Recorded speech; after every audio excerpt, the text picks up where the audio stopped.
Sementara itu pemirsa, pemerintah Kota Palembang memastikan ketersediaan stok sembako selama bulan suci Ramadan dan Idul Fitri aman.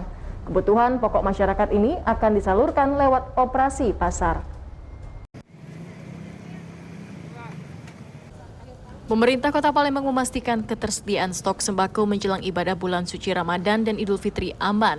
Hal ini ditegaskan Wakil Wali Kota Palembang Fitrianti Agustinda usai meninjau gudang Bulog Divisi Regional Sumatera Selatan Jalan Perintis Kemerdekaan.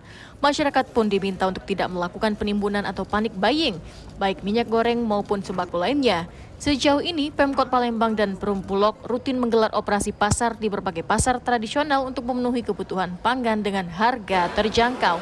Untuk sementara, di gudang Bulog, stok minyak goreng masih sekitar 60.000 per liter dari total sebanyak 200.000 liter yang dijual sejak Februari lalu lewat operasi pasar. Tadi sudah sempat bincang-bincang dengan pimpinan Bulog atau kepala Bulog. Pada prinsipnya sampai dengan akhir tahun kondisinya aman, masyarakat tidak perlu cemas, tidak perlu khawatir. Segala usaha juga kami lakukan, termasuk kita melaksanakan kegiatan misalnya kita datangi gudang-gudang ya, terutama untuk masalah minyak ya.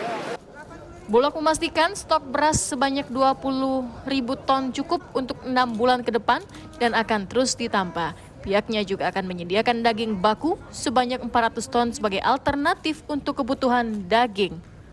Pokok yang ada di Bulog Sulsel ini relatif aman, sangat cukup. Untuk beras itu sebanyak 20.000 ton. Jadi untuk 6 bulan ke depan, itu pun kita tambah stoknya. Berdasarkan pantauan di lapangan, saat ini minyak goreng telah kembali beredar di pasaran setelah pemerintah memutuskan harga minyak goreng diserahkan ke mekanisme pasar. Dari Palembang, Erwin Setiawan, iNews melaporkan.